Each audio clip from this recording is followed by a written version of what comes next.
I'm Farhan Dalla, transformational trainer, and welcome to Elevate Your Life, a transformational podcast, an invitation to take the journey towards your deepest self. It is my intention to inspire you to connect, move, and meditate. We'll tap in, tune in, and dive in, and together learn and reflect from authentic, real, and transformative conversations. Let's get started. Bismillah. Bismillah.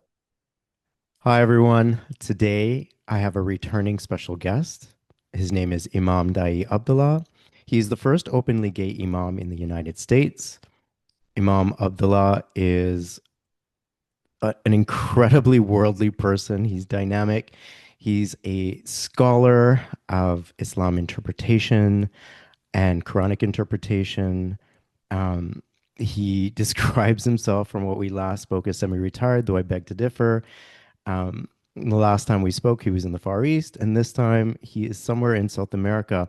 But thankfully, he took the time to speak to us today. I wanted him back so that we could talk about some of the challenges that are happening in this world right now with regards to our LGBTQI plus community, especially within the Muslim community, whether it's in the United States or worldwide. I'm looking forward to hearing some guidance and some clarifications on these challenges and some words of hope and wisdom. So, Imam Daaiyee, welcome to the show. It's so good to have you back. Well, Bismillah, and thank you. Assalamu alaikum to all of your viewers, and I'm glad to be back. Thank you for inviting me. Oh, the pleasure is all mine.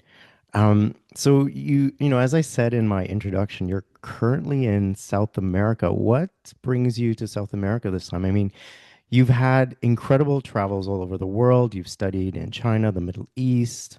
The last time we spoke, you were in the Far East, I believe in Thailand, working on a book. What brings you to South America at this time? Well, of them finding it an opportunity. I was back in the U.S. last year for a couple of months to have my medical checkups. You know, when you're in your 70s, you have to make certain, I and my doctor say, I checked into the auto shop for them to check check the engine and everything else and tap up the oils and all of that to make certain I was available to continue my Mhm. process of traveling. And so everything checked out well, and I decided that I've been wanting to study Spanish for the last couple of years, so I decided this was an opportunity. And I came to South America, and I've been studying Spanish for the last couple of months. And you already speak several languages, I believe, Chinese and Arabic. What made you want to decide to study Spanish? Well, a number of years ago, I had thought about how do you enhance a person's sense of power? And I've always felt that communication, having the skill to communicate with people, a variety of people, gives you personal power because then your dialogue with other individuals is not limited to what other people say about you, but you can say it for yourself. And therefore, with English as my mother tongue, Chinese and Arabic as learned languages, and then with Spanish as a new learned language, I can probably communicate with close to um, 5/6 of the world's population in one form or another, either spoken or written form. And therefore, that makes personal power very important. And other people cannot describe me better than I can describe myself. And so I think when people are able to take those steps, that's very important because it enhances not only physically, but also spiritually your ability to communicate with other human beings. I love that you're always working on your growth and your development. And I'm so happy to hear you've been, making sure your vessel is healthy so that you could do all the great work that you're doing, because it's important, right? What can we do if we don't have a healthy vessel? So I'm really glad to hear that you're doing okay in that regard as well. So 70 doesn't feel like you're retiring anytime soon. Well, you know, the thing about retirement is that in my life, I've talked to When I was younger, I would interact with much older people, several times my age, and many of them senior citizens. And I would sit at their knee and listen to their stories, listen to their histories, and the things that they were part of. For example, one of my neighbors, John, when I met him, he was in his 90s, but he was part of the Marcus Garvey movement from a century beforehand. Several decades beforehand when this is the 70s, 60s, 70s. And so his stories to tell me about Black movement, the Black political movement of that time, 70 years prior, really helped me understand them from out of slavery, in which his parents were actually slaves, and then their freedom, and then his movement as a young man to become part of that movement. It just showed me that there was progress. No matter how slow it may appear, there's always progress. And through his telling of his life story also helped me progress as new things were happening. Affirmative action was upon us, and those types of things. So I'm just part of that process. I'm connected to my ancestry in that way, and know that I'm part of the process. And I'm a middle person now, talking to those people who are younger who will continue on the process. So I know I'm part of that lineage, if you will allow that usage. You are, and you're definitely contributing to the progress. Your history in itself has taught us so much, as well as your teachings. Um, I want to touch base on talking a little bit about Imam Mushin Hendricks. Yes. Yes, he was a South African imam, an Islamic scholar, much like yourself, an LGBTQI plus activist. He was involved in various LGBTQI plus Muslim advocacy groups and was an advocate for greater acceptance of LGBTQI plus people within Islam. He has been described as the world's first openly gay imam, having come out in 1996. And sadly, Imam Muslim died in what has been described as an assassination this past February in South Africa. And I remember when the story broke, I immediately thought of you and I reached out and sent you a message expressing my condolences. And Imam Mohsen has been quoted as saying, the need to be authentic was greater than the fear to die. And I pray that he always rest in eternal peace. Imam Daaiyee, what was your relationship like with Imam Mohsen, and what do you most remember about him?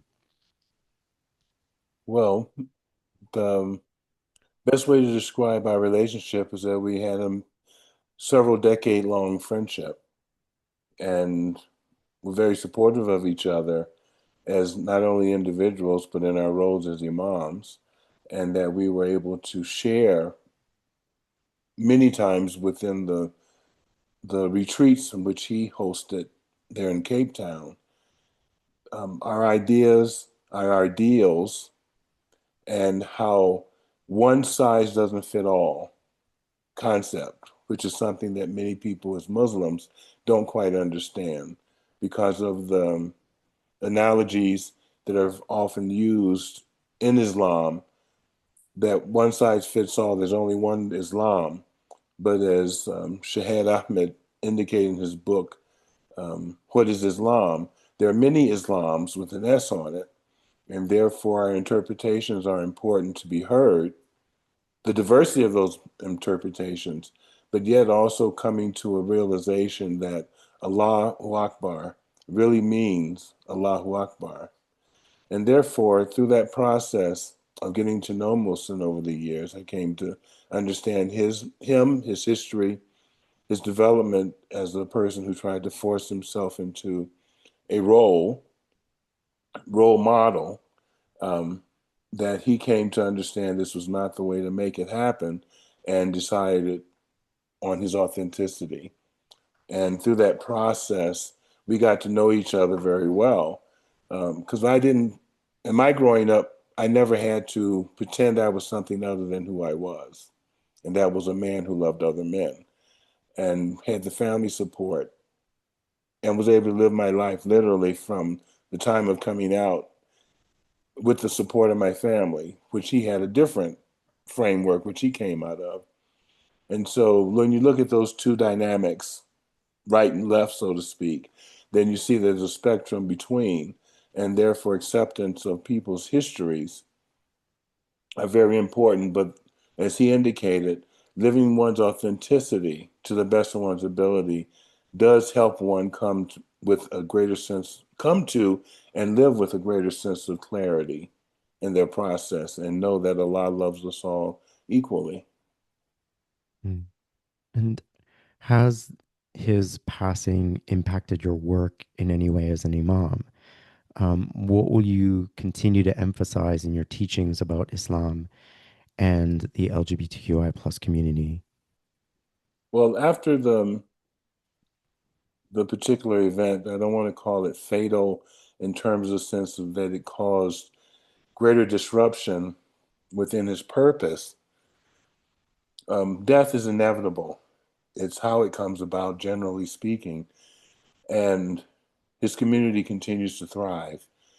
I made it a point to communicate with those members there since I knew a large number of them and had people here in the United States to support them at a time of need. For example, it was coming on time for Ramadan, and therefore, so we raised funds to help them with their Ramadan celebration, to help fund them, meaning that they didn't have to go out and try to raise money. We actually funded several of their events so that they didn't have to think about doing those things. And that to me is being real community, to help them in places where they are. Give them time to mourn, give them time to understand the new dynamics that are coming about and how will they be able to formulate that framework and also to be supportive, meaning that we stand in the background in unison so that if their particular needs, if we're able to help, we can then provide that. That to me is what community is. Mhm. The emphasis of community and that spirit building. Um, I'm glad that that spirit is as strong as ever and is needed as more than ever. And I pray that Allah keep you and all the members of our LGBTQI family, Muslim and non-Muslim, safe always.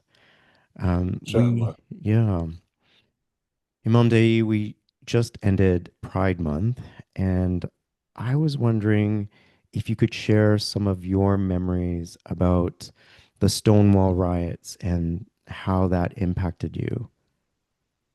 Well, um, I have to say that in 1969, I was 15 years old, a very impressionable young man, about ready to graduate from high school. And that movement spoke to me because since I was 4 years old, I knew that I was uniquely different. Growing up in a family of mostly boys, um, having three older brothers, three younger brothers, and then my sister being the youngest one, um, it helped me understand that with the diversity of all the males that were around there, I knew that the gay movement was very important.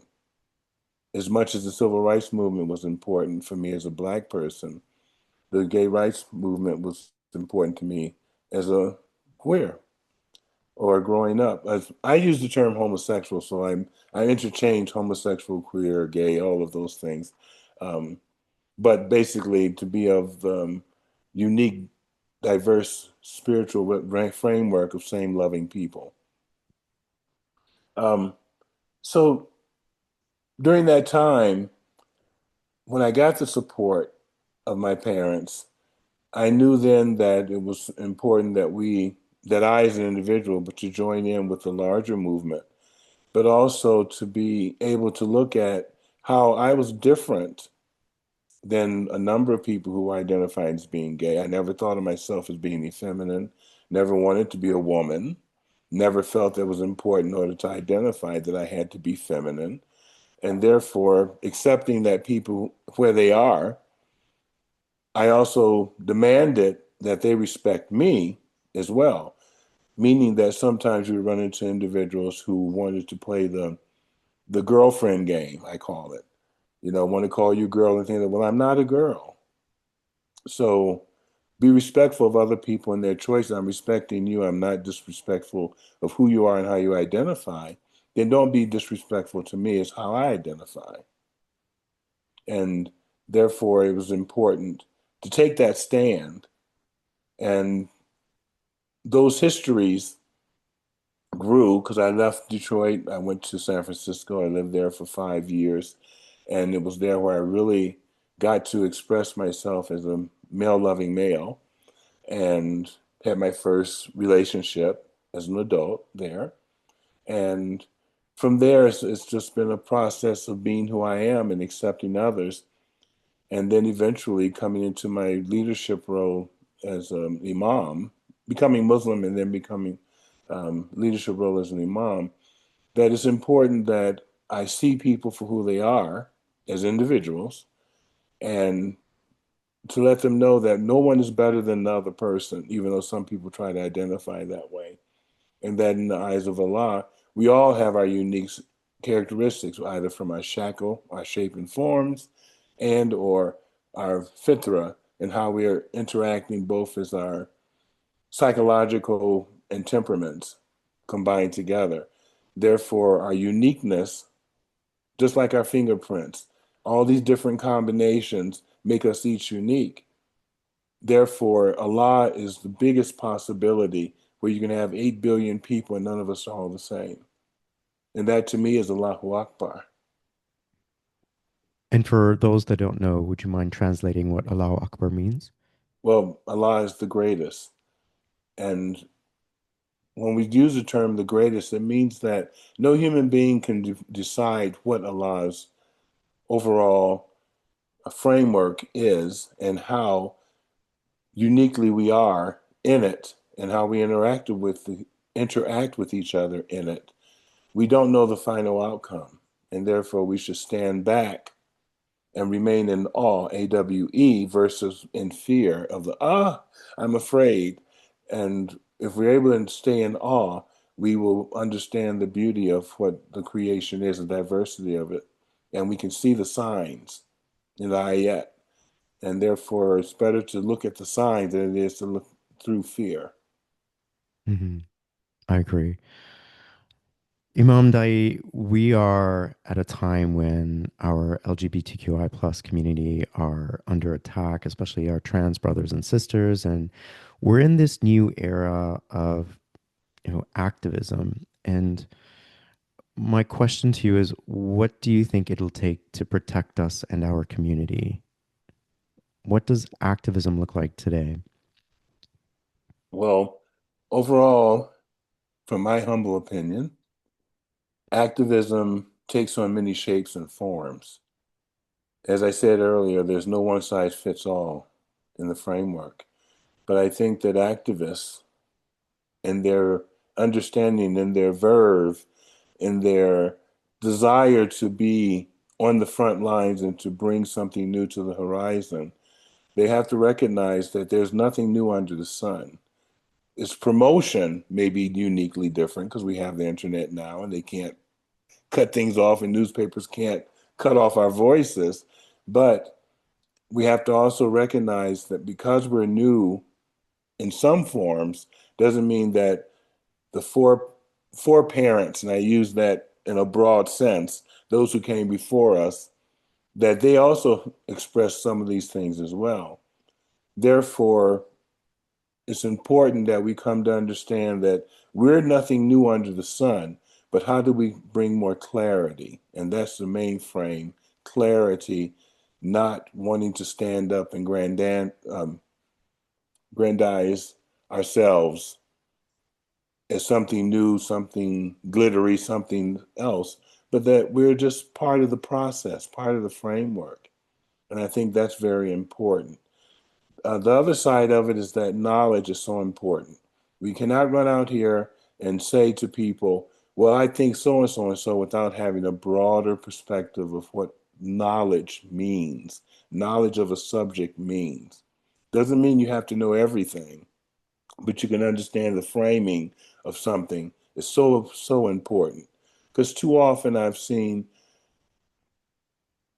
Muslim activists who make comments, but they're basing themselves on different types of theories that have nothing to do with Islamic theology. And they rarely bring in Islamic theology in the process. Now, I'm saying from what I've read, what I've seen, it's difficult for them to bring in the Islamic theology because they're thinking more from a queer theological framework.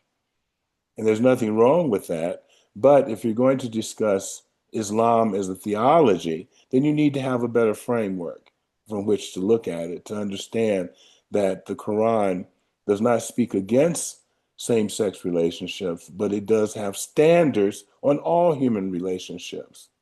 As I've taught in lectures, that if we don't have certain standards as Muslims, then what do we not have? And that is a respect for ourselves and respect from others. Why do I say that? Dr. Khalid al-Fadl, who's a professor of law at UCLA, a great Islamic scholar and someone who I follow, and I consider him really great, like my own mentor, Dr. Taha Jaber al-Awani, that we have to look at the law in a framework that works within the society in which we live, under the concept of zaman and makan. Zaman meaning time, makan meaning place. And Abu Fadl talked about the ability for us to cohabitate, which is the foundation. The Quran says that within it, in several places, I'm not pulling out verses at the moment, but that we have the right to cohabitate. There's a mate for everybody. And therefore, under this concept, that means that we have the right to cohabitate. Who will be most comfortable to cohabitate with? And if it's opposite sex, okay. And if it's same sex, okay. But then there's standards that have to be applied to it. I had someone ask the question, well, what do you mean by standards? I said, okay, let's take it all the way down to the ground. I'm going to wrestle you down to the ground right now. I said, if you're cheating on your partner, regardless if you're heterosexual or homosexual, that's a standard that the Quran does not respect. So I don't care if you are gay, I don't care if you're straight, if you're not honoring your contract with your partner, your spouse, your mate, then you're not being a good Muslim, period. And this is where the problem stems, because people think that because of queer theory, they think that, well, I can have multiple relationships and things of this nature. Well, the standard for Muslims is very different. The reason they had multiple relationships, heterosexual people were married for several reasons. It's because of the maslahah, or the benefit for the individual and for society. And during those times, because of multiple marriages, because times of war and people lost, spouses, there were children who were orphaned, who needed to be taken care of, wives who didn't have to go out there and become prostitutes to try to save themselves and care for their children, and various other standards that were important. So it was a way for them to respectfully support a community without it appearing to be something that was things that the Quran did not support. Therefore, we as queer people have to also look at these things as standards, that how do we become better Muslims, or how do we maintain our Muslimhood while still being diverse and uniquely different from our heterosexual co-religionists, if you will. Hmm. I mean, you mentioned the standards as far as what has been defined by the Quran in regards to cheating. But what about couples who want to have open relationships and not necessarily classified under cheating, but what do you say of those standards as defined by the Quran or for Muslims? Well, I try not to get caught up in I would just say this thing. For myself, I would not do that. Hmm. And those are personal reasons upon which I base that. But I think that the concept of marriage has been made in Islam has always been based upon a contract. Hmm. And what people do in their contract and they agree to in their contract is up to them. And therefore, they have to decide what that contract is going to be. Now, if that includes some of those other factors that I won't necessarily do, Hmm. then that's up to them. But I, as an imam, there are certain things that I don't support. And so I Hmm. will not marry a couple who decides that that's what they want to do. That's not up to me. I will not enhance something that I myself would not do, period. Now, if Hmm. people don't like it, it's okay. Bye bye. Yeah, I mean, that's a question that comes up often, and I'm challenged upon it, throughout my previous relationships. And I've maintained my personal standard as that I have a strong belief system in monogamy, and the bond of love for me is a sacred one, and I wouldn't want to weaken it in any way. And so I sort of share that belief system with you in that regard. And that was my own personal journey. I didn't go to sacred texts to come to necessarily those conclusions, but just my personal relationship with God through prayer and meditation is where I landed with where I feel in regards to that. So thank you for Mhm. sharing your opinion. Um, but in terms of, this having just been Pride Month, what part of the world were you in, and how did you celebrate Pride this year? Well, the celebration of Pride continues to be a daily thing for me. So it's not a month. It's like Black History Month. I'm proud of being Black all year long. So I'm proud Mhm. of being gay all year long, I though there are mean, months in which people celebrate. But I think that having seen from the very beginning when Gay Pride was celebrated, it has changed tremendously. The mm, celebration itself. Before it was one of being out and acknowledging who we are as individuals and that there was a community, and to where today I see it more, well, not necessarily this year, but up until last year, it was more corporate based that corporations were supporting it and things of this nature. And then what were they supporting? They were supporting a community idea, but they were looking for customers. They were not looking necessarily for supporting individuals. And my own personal view, I just don't think that, shaking your behind, getting naked and shaking your behind is something to be prideful of, about. Because those things are, for me, and I think because as an older person, but also seeing that that doesn't bring any real benefit to the individuals as a community, that those things are what people do. So I accept that people are going to fall outside the lines, if you will. It's like a coloring book. They're going to draw outside the lines. That's fine, but that's not how we should be seen as human beings, as a community only.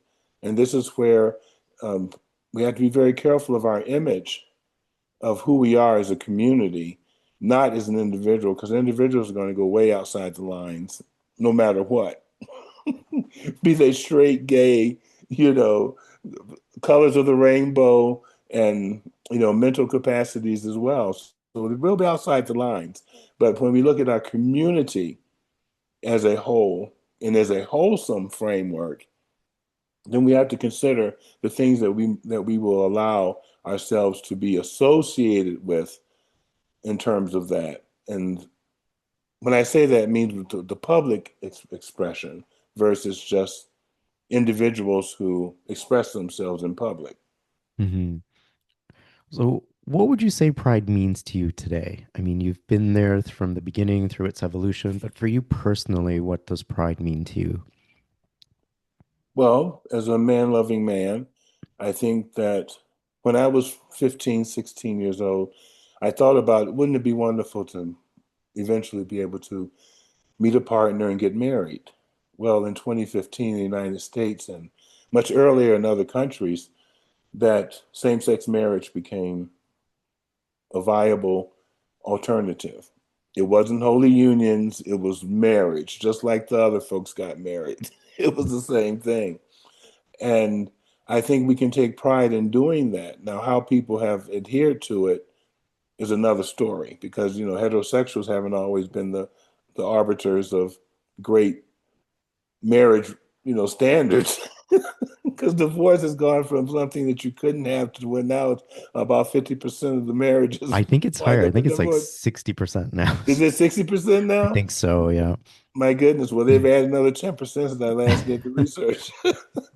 I could be wrong, but So, I think it's about 60%, yeah. So, so that just says to me that um, it was a goal in my youth, and something that I did have a couple of partnerships, long-term partnerships in my life, and they didn't end up in marriage because marriage was not a legal framework, but honoring that relationship was very important. So having pride is individual, and having pride in my community, that's why I do the work I do, is that I do have pride in them.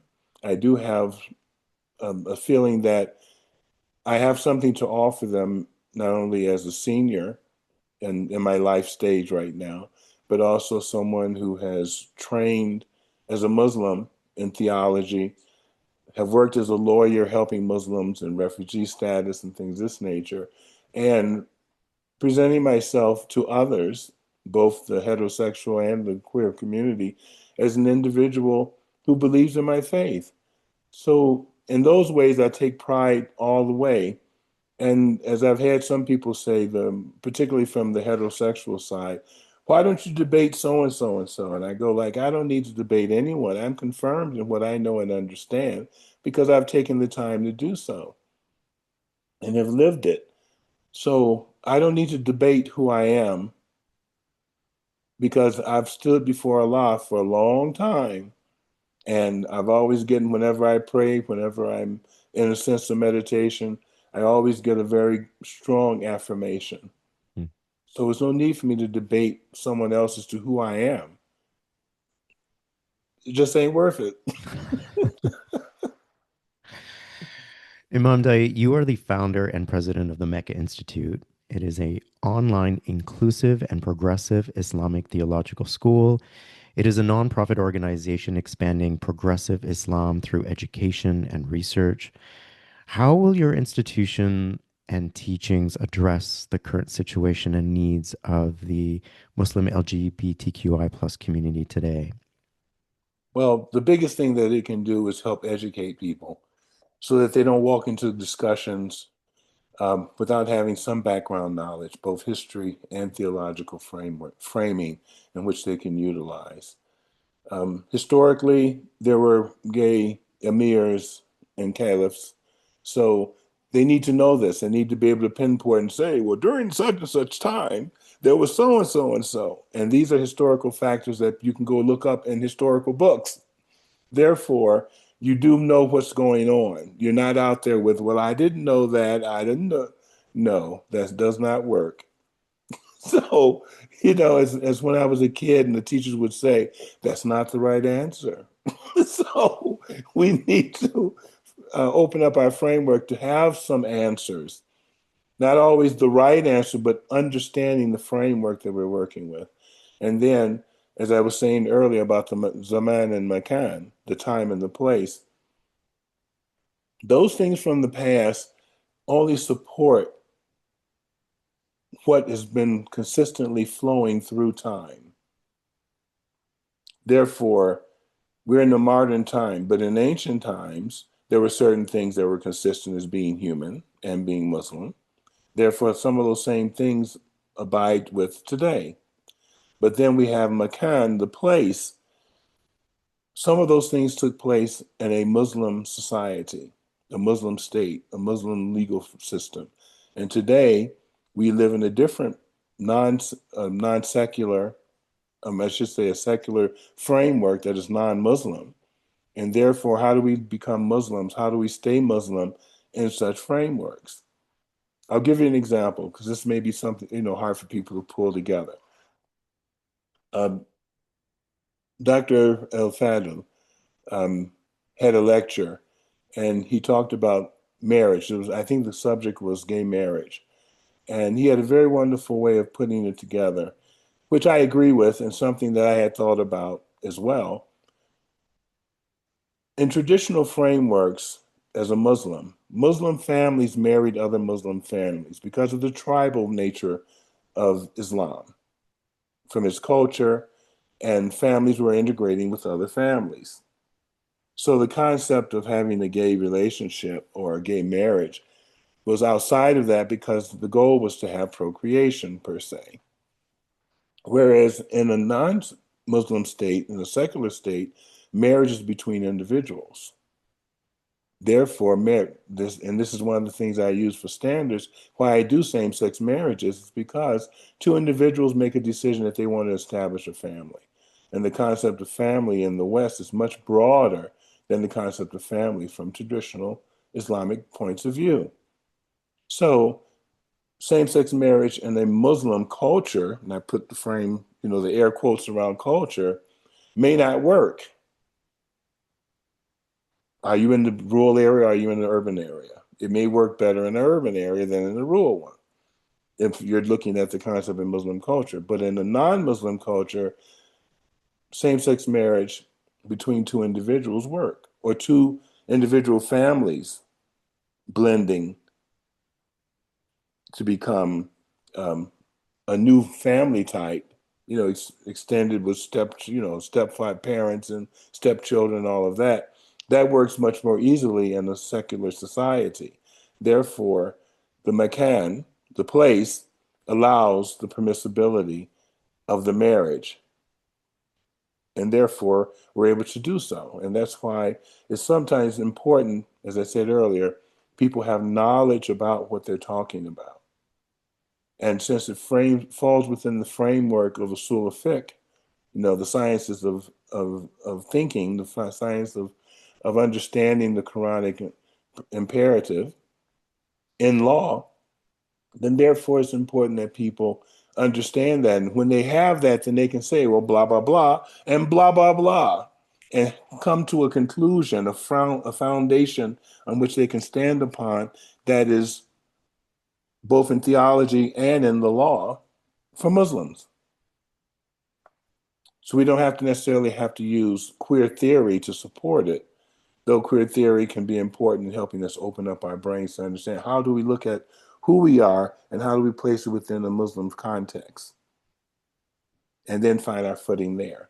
And this is why I say younger people and many people who are activists need to know this information. You cannot talk to a doctor without doing some research about your medical situation. Doesn't mean you have to have the answer when you go into the doctor's office, but you can tell them, well, it hurts here and it does this and it does that. And if the doctor tells you, well, stop doing that so it doesn't hurt anymore, get you a new doctor. I can certainly appreciate that. Being a physical therapist or physiotherapist myself. um, oh man. Okay. Well, Imam Daaiyee, knowing that you are a scholar of Islam interpretation and Quranic interpretation, I turned to some of my previous guests to see if they had any questions for you. So these next few questions are from them. The first question is from. Uh-oh. Well, they've all listened to your episode. They all know who you are, and these are members of the Muslim queer community who are just, incredible role models to me. And the first is Mike Mosallam. He's a Tony Award-winning producer, as well as a writer for film and television. He wrote and directed the movie Breaking Fast, and we talked about his movie and more on my podcast in my second season. His question for you is, what advice do you give to the youth who want to hold tight to their Iman or faith, but live in a world that tells them they can't because of their sexual orientation? Okay. I think that the answer to that is easily understood. It's not to listen to what people tell you. This is why it's important that people take the time to do some research on their own, to look at other people like myself and other scholars who have looked at these subject matters. And we tell the story when we talk about it. We talk about Quranic verses, we talk about the historical frameworks of those things. And that's the support that they need. They don't need other people to let them know that they can be okay, that they are okay. When we adhere to a standard that other people put forward as to be what is quote unquote right, then we have a problem of aligning ourselves with what is right for us. Now, there's another scholar, Dr. Sherman Jackson, who is an Islamic scholar, someone that I actually studied with when I was in the University of Cairo back in the 80s when I was a younger person. And he did a review on El Ghazali's book, Fazl, of Vasal. And it was so important that Ghazali talked about if there's a difference in opinion, it's wrong for Muslims to claim that something is heretical or it's outside of Islam because they disagree with it. It wasn't similar to their own standards of how they understood the theology, the theological framework of it. So they themselves can take, these younger people can then take that as the standard, that though we may differ on these particular opinions, it doesn't mean that I am heretical, that I'm outside of the faith because I have a different opinion. This is why I say to them, have some knowledge, understand of what's going on. So if they tell you where you're wrong, you can say, well, that's your opinion. Mm-hmm. Toodles, because you don't have to put yourself in front of people and demand that they believe as you believe. I know this is an aside here, but I want to say this. Personal pronouns are fine with people who want to understand and utilize personal pronouns. But you can't go around demanding that other people use personal pronouns because you think that's the right thing to do. If they disagree, then just accept the fact. You don't have to have a full conversation with them if you think it's that abusive, it's that demeaning to you. Then find someone else to talk to. But don't lambast someone else because they decide that that's something that's difficult for them to work with. The world is very different and not everybody's going to like you. So stop trying to make everybody like you. Like yourself first. And what other people's opinions are is up to them.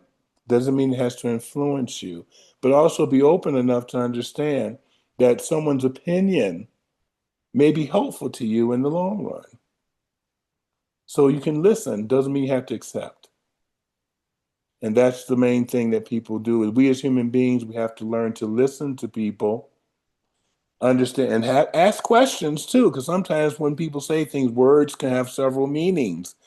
And rather than for you to just jump off and say, well, that's what they mean, ask them, what do you really mean by this?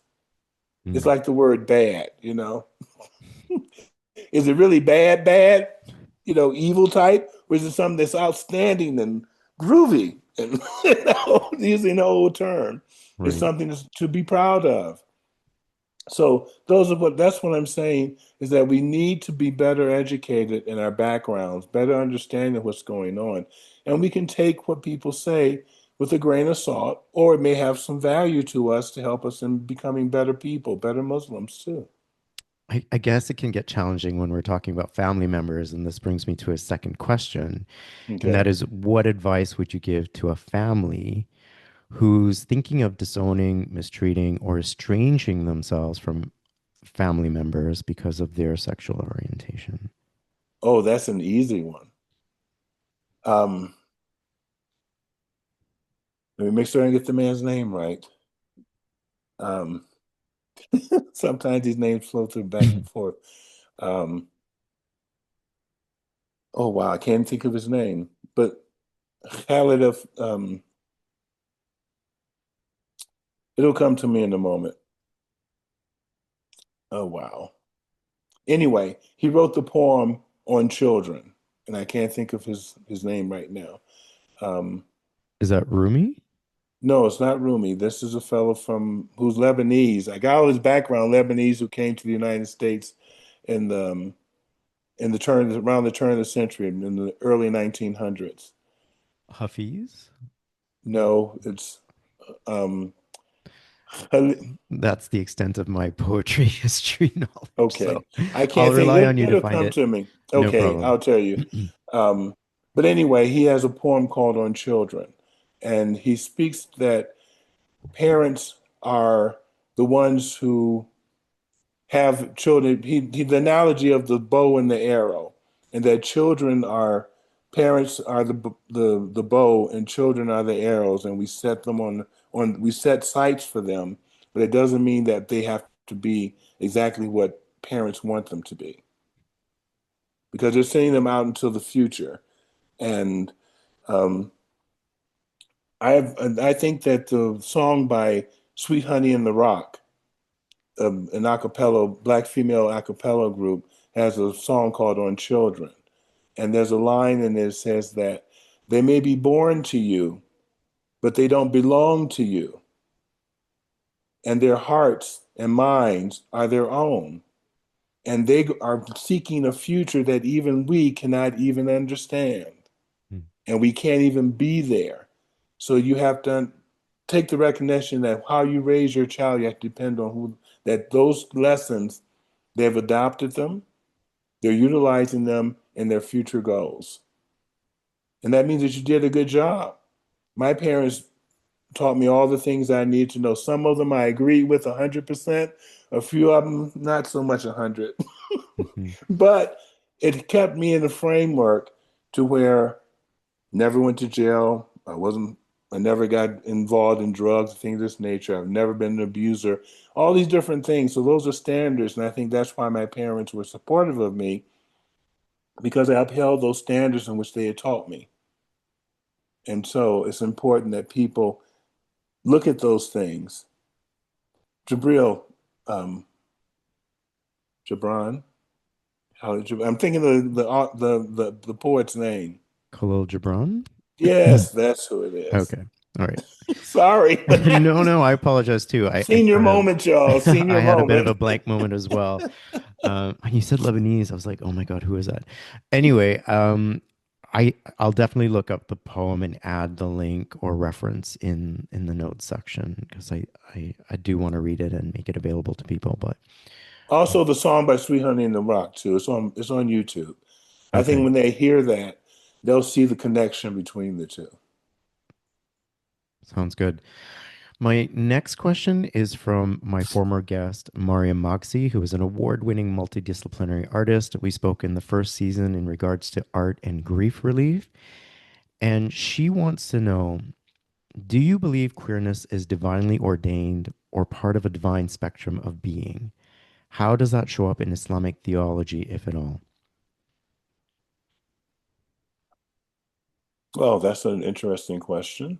I don't think I've thought about it in those terms, but I think that the human spirit, the soul, and the understanding of who we are, the light in which we go, the nur, which we work with, helps enlighten our souls in such a way that we are part of that spiritual spectrum. And it depends on how far away from that, the purity of the light. As in the Quran, it says that the light reflects upon itself and reflects and reflects and reflects. And therefore, if we are adhering to a particular standard of being Muslim, then it's the reflection of the reflection in the mirror that continues to go outwards towards it. So that means there is a spectrum, in my mind, there's a spectrum that we can fall within those 10,000 points of light. And I think if Allah creates it, then Allah is aware of it. And I know that people say, well, then what about those people who just, I say, well, the Quran always says, because people say, well, in those 10,000 things are like, some of it is good, some of it is bad. There's haram, and there's this, and there's this, and there's that. And I said, well, it seems to me that Allah, as the Quran says hundreds of times throughout its framework, that Allah is most merciful and all forgiving. So as long as we keep that in mind and our intentions are pure, meaning that our intent was to do so, and it doesn't mean that the end result is going to be what you think the outcome is going to be. I'll tell you just a short story and how that came out. When I was a Boy Scout, I must have been around maybe 12 years old. I was walking down the street and I saw this older lady. She must have been at that time probably in her 60s or 70s, and she was pulling one of those wire um, shopping carts. Those little things that have the two wheels. Hmm. And it was a bit raggedy and it wasn't really working well. So I stopped to ask the lady, I said, do you need some help getting this, thing across the street? And she looked up at me and she says, get the fuck away from me. I was shocked, Okay. and really, and I said, well, let me leave this lady alone more about my business. When I got home, I said to my mom, my parents were scout leaders. I said, Mom, I did so and so and so. And she says, baby, understand something. You did the right thing, but you're not responsible how people react to your goodness. Mm-hmm. He said she probably has a mental illness. Someone may have attacked her in the past. Something may have caused her to react that way. So your intentions were good, so don't feel bad about that. But do know that in the future, how people respond to your kindness, to your good intentions, you don't know what that's going to be like. So understand that it's doing the good and how it's received two different things. And that's how I look at it in terms of the overall picture. We have good intentions, but the end result may be something that's different. And how I look at it through my years, I'm 71 years old now. I think sometimes our interaction with people is to help bring that balance into place. You know how they say that um, the myth or the framework is that there are two angels, one on each shoulder, Mm-hmm. and that they record your good deeds and your bad deeds like that. Well, if we're going to follow that mythology, this is one of the things. It may have been a good deed for you and a bad deed for the other person. So without that interaction, there was no sense of judgment there. So, in the simplest way of how fairy tales work, you know, that may be a simple way of explaining it. But without that interaction, how would we have been involved in revealing what our hearts were, our minds were at that time? Mm-hmm. I've been trying to practice that myself, and I call it loving without attachment. And so not being attached to the outcome and to not take things personally because, like your parents said, you don't know what a person's been going through, or their response is typically from a place of projection of their experiences, and that has nothing to do with you. Absolutely. Right. Absolutely. Thank you for putting it so succinctly. Sometimes I can get rather wordy, you know, that lawyer training, you know. Okay. So I like this next question and I'm curious about it. It's from Mariam as well. And she wants to know, were there moments when you felt you had to choose between your faith and your identity? Hmm. Well, I have to say that when I was younger, when I was 8 years old, I grew up in the Southern Baptist Church, and I was a precocious kid. I was the kind of kid who, when I went to Sunday school for Bible lessons, I would come in with the lesson, but I also had my Bible concordance and Bible. I have to ask the teacher, well, you know, this says so, and this book says such and such. So why this?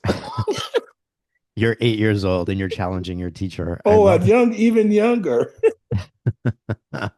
And the teachers would say, well, I don't know. You'll have to ask Reverend so and so about that. You know? And so my parents, I remember my mother telling me one time, she says, look, um, sometimes you have to remember that although you have the right to ask questions, sometimes people aren't prepared to respond to you in a way, and it may be embarrassing to them. So remember that. So I learned, and whenever I was in her company, if I wanted to ask, I would have to look at her and ask can I ask that question? And she would nod her head or something like that. And I knew I had to, I had that support. But at other times, she would go, she would raise her finger and go like, no, no, no, Hmm. that's the wrong person to ask this question to. Were all your siblings that way or just you? Well, I think that we all had a framework because we had different things we like to do. Hmm. And our parents, one of the things about my parents is that they were community leaders as well. So all of my brothers and all of their friends and my mother with, the women in the community, things of this nature, even as my sister growing up, um, they were respected because they took interest in the children at a level that sometimes they were the parent who would listen. They were the parent who would offer them the suggestion. And the reason I say that is because at my parents' funerals, which has been going on 25 years now, um, that the number of people who showed up, folks that when I was a kid I hadn't seen for 20 years, 30 years, and they showed up at their funerals. And therefore it showed that they had an impact, an import and impact in those people's lives. So I think we all had some framework. My siblings and I all had some framework. And I think for people, they grow up in a community. Well, they know, oh, you one of those kids. Now, my last name is Thompson. They said, well, you one of them Thompson boys. So they knew that we were responsible kids. And they knew that they said something to us, they knew we would listen, that kind of thing. And I think that's important as well. So that helps shape who we are as individuals and who we are in our community. So getting back to the question, being part of that community, being part of who I am, and as a religious person, I grew in my religious understanding to where um, being a Baptist was not big enough for me. And so I talked to my parents and said, hey, I want to, I'm interested in understanding. I know there's a God, so I need to understand which one fits better for me. So my parents were open to that. They used to say that, there are times in life when you'll be challenged and you have to have something to hold on to. So I knew that they had friends, Jewish, Christians of various backgrounds, Hindu friends. I mean, I grew up in Detroit, so it was a very, diverse um, metropolitan community there. And so Buddhists as well, so it was something that I had an opportunity to expand and grow. And eventually, by the time I was 15, I was into metaphysics and science of mind and, Christian Science, things of this nature. But when I became older, in my late 20s, that's when I got really introduced to an Islam in China that was much more open and different than the Islam I had been accustomed to in the United States. And that Islam is what brought me forward, that changed my mind about being Muslim, changed my mind to understand that the Muslimhood, the framework of being identified as Muslim was the one for me. I love that. Um, Sorry, my nose is running a little bit there. that's okay. The next questions are Maybe from, I'm getting a little emotional. Who knows? well, we're touching on some pretty important and obviously personal content for you, and also relying on your knowledge, but a lot of that comes from your personal experiences. And I love how you correlate to your life lessons from childhood, the support that you've had from your parents, your upbringing. So thank you for sharing all of that. Welcome. The next questions are from Rizwan Jagani. He's an accomplished violist. I should say Dr. Rizwan Jagani. He's now a Hmm. PhD. He was on the episode prior to this, and we had a great conversation about being authentically queer. And his questions for you are: do you think in time queer perspectives of Islam will be canonized as a reference material? Oh, of course. Of course. It has to. Um, when I was studying with Dr. Taha Alawani, he had done some work on the fiqh of minority communities, the thinking process, the law, things of this nature. And that was something new, basically, in terms of understanding Islam from a perspective that was not historically referenced as being Arab from its nascent beginnings, but it had to be inclusive of Southeast Asian, African, and now more modern standards of European and North American, South American frameworks in which people are Muslims. And so their understanding of things have to be part of that. So the canon is growing, and therefore it has to have space for the queer community's canon as well. You just can't have a canon without blowing the thing open, you know? Pun intended, all right? Otherwise, what's the point of having a canon? That's right. Great. His next question is: what is intersectionality in Islam's queerness and global consciousness to you? Okay, can you run that question by me again? Because Uh, I yeah. have some issues sometimes with intersectionality. It's a term that, although I understand intellectually, it doesn't necessarily fit in something I can stand in because I'm not quite certain what it really means.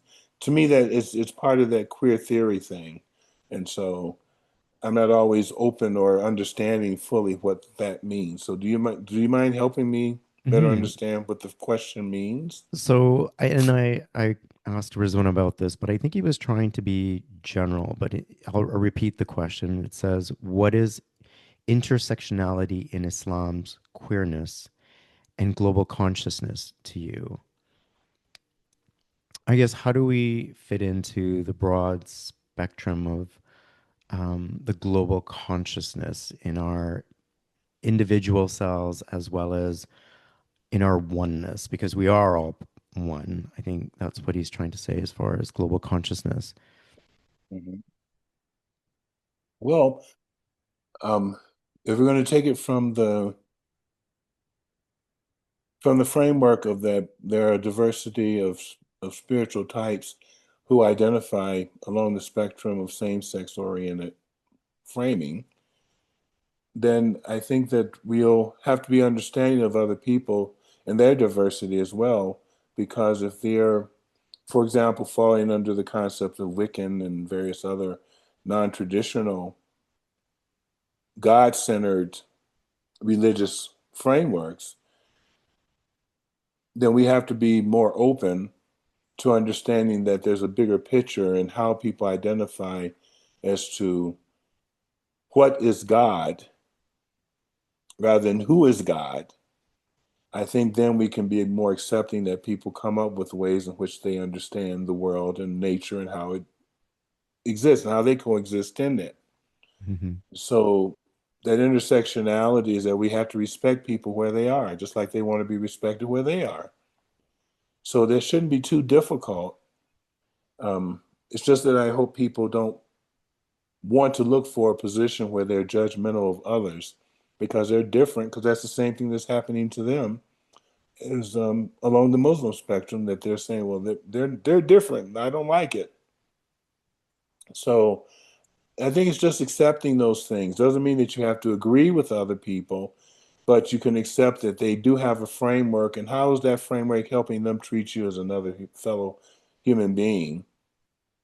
And do you feel comfortable with them? Are they treating you like a human being should be treated, respecting you the same way they would respect themselves? That's about the best I can give you under that one. No, yeah, thank you so much for that. And thank you on behalf of everyone who forwarded these questions. They certainly got me thinking, and I was very curious about how you were going to answer them. So thank you for sharing your wisdom and your time. Um, and as we wrap things up, I, Before you say that, I do want to say that um, I honor and I go by the things I say as being part of my personal understanding of the world. I do not make people I don't want people to think that I'm telling them what to do. That's not my goal. My goal is to offer them alternative opinions. Mhm. And in that way, they can better understand that there are diverse ways of doing things. And what I have to say may not be the one that fits best with them. And I think that's where that's the top of my ladder, if you will. And I Sure. don't know, I don't know if my pay grade is, you know,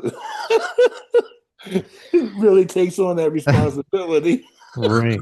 But what, I mean, what I appreciate, and I'm sure my listeners will look up to you in terms of what you say, because you are a scholar. You've studied the scriptures, and you come from a, when you speak, it comes from a place of education and knowledge. So that's definitely valued and appreciated. And you do support us in terms of helping with clarifications on a lot of these things. And I feel I've learned a lot, as I always do when I speak with you. But I'm obviously going to spend a lot of time re-listening to this and digesting all this information. And I love that it'll be a resource for me today and for my listeners today, but also in the future as well, because what you say will apply for years and generations to come. So I appreciate it and thank you for that. Inshallah. Yes. And I know the last time we spoke, you were working on your on another book. So how is that coming along, or do you have any other projects that you're working on at this time? Well, it's sometimes difficult to um, talk about these things because some things take support from our community, and quite often our community is lacking in supporting difference, supporting um, future movements. And that's part of where Mecca Institute is located. That as much as we've been in existence 10 years now, and the support from our community in no other terms has been lacking. Now we've received funding from large organizations, philanthropic organizations that have helped us. But in the last several years, we've individuals who are willing to send a donation in to make part of their zakat. That just doesn't happen. I have one gentleman who, um, and this has been going on for a few years because when I met him several years ago at a conference, he's been sending in, on average, maybe about $600 a year to help us with our things. Now, if we had 100 people like that or 1,000 people like that, Mecca Institute could be doing some things that we really would, our dream would really come forward. But the we don't have that. So we chug along. I live off of, my Social Security. That's how I exist. Thankfully, I was able to make some money and be able to have a Social Security. But all the additional funding that I may get, the awards I receive, things like that, I take that money and plow it into Mecca Institute. And I just want people to understand that if you want something to be there, you got to support it. If you don't, it won't be there. And this comes from the AIDS situation. When AIDS hit the community back in the mid 80s, early to mid 80s, I was one of the people who were out there in the community encouraging people to give donations. I would go into the bars and I'd say, okay, how many drinks you're going to buy tonight? Well, then take one of those drinks and give it as a donation. Because if you should become sick, at that time, people didn't know how people were getting sick and things. So if you should become sick, this $5 donation that you put in here will make certain there's a nurse and maybe a doctor to probably help you in the future. So I had to make it personal for them in order for them to let go of that money for one drink. But it was through that process of getting people to understand that your little bit will not help you, but it may help someone else who can't afford to do so. And if you don't put it there, then people will die needlessly because there's no services available for them. So I say the same thing in terms of Mecca Institute and our understanding for our community. You have to give a little. No one is asking you to take, work hard and send every penny beyond what you do for a living to us. But I'm asking you that to consider a donation to us so that when people need something, when people have a desire, it'll be there for them. And we can't be so selfish that we don't give a little towards the bigger picture. And if more people did that, organizations that are out there for their assistance and help, and I'm certain that some people do donate to things that they believe in, but also consider all those parts of who you are, you know? Like when I get my Social Security check, I send a few dollars to an organization that takes care of children. Okay. I do. So it's not like I can give them bunches of money, but that $5, that $10 that I send accumulates with other people's money and it makes the services available. So I'm saying the same thing to them that if you want to have a better program, help train people to be better understand Islam from a progressive perspective and things of nature, then you need to support it. And that'll make a difference because as we go into the future, some of the questions that we will have in the future can't be answered with the things that have come from the past. And the only way we're going to meet that challenge is for us to have new ideas developing today that will help us move into the future. Excellent. And I will have the link for the Mecca Institute in the description of Okay. this section. So if anyone wishes to support, they'll be able to find ways to do so. Thank you for sharing that. Imam Daaiyee, do you have any final words, thoughts, or prayers you can offer our LGBTQI plus family at this time to help us navigate any difficult times that we may be having, or to uplift us in any way? Well, I think that if you're living in the United States or in the West at this time, it may seem as if though, and I think probably generally across the world, that things are in a situation where we don't know which way to turn. It seems like things are in turmoil and things of this nature. Well, the myth that comes out, or the saying that comes out, is that hold on to the rope of Allah. I think it's important that we do that. That don't let what's happening in front of you become the only way that you can see your life unfolding, but that you can see it as a better life can still unfold by keeping your head, by keeping your thoughts open, by listening and engaging in the process. Because if you don't engage, your fear has you paralyzed, and paralysis does not move you in any way, shape, or form, and you become the the fodder for the cannon, so to speak, and pun intended too. But if we're able to think more thoroughly about how we can participate, action always moves us in a way to make us happier. Because we'll say, well, although I didn't conquer this, at least my action helped me survive it better. And so I think we need to look at that in that framework.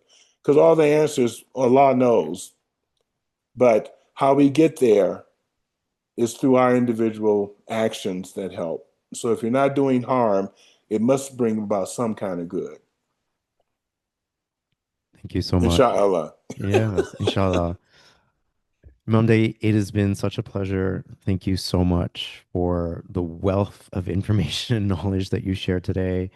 As I said, I'll be listening to this several times to help, digest all this information. I will share links to resources to the Mecca Institute, as well as to your, any sort of contact information, so people can get in contact with you should they have any questions or want to reach out to you. I cannot say thank you enough for your time, your knowledge, your wisdom. It's been such a pleasure, and I look forward to having you on again in the near future. Thank you so much. Okay, well, anytime. As long as I have life and understanding, I'll be more than happy to participate. Thank you. All right. Salam, my brother. I'm Farhan Dalla.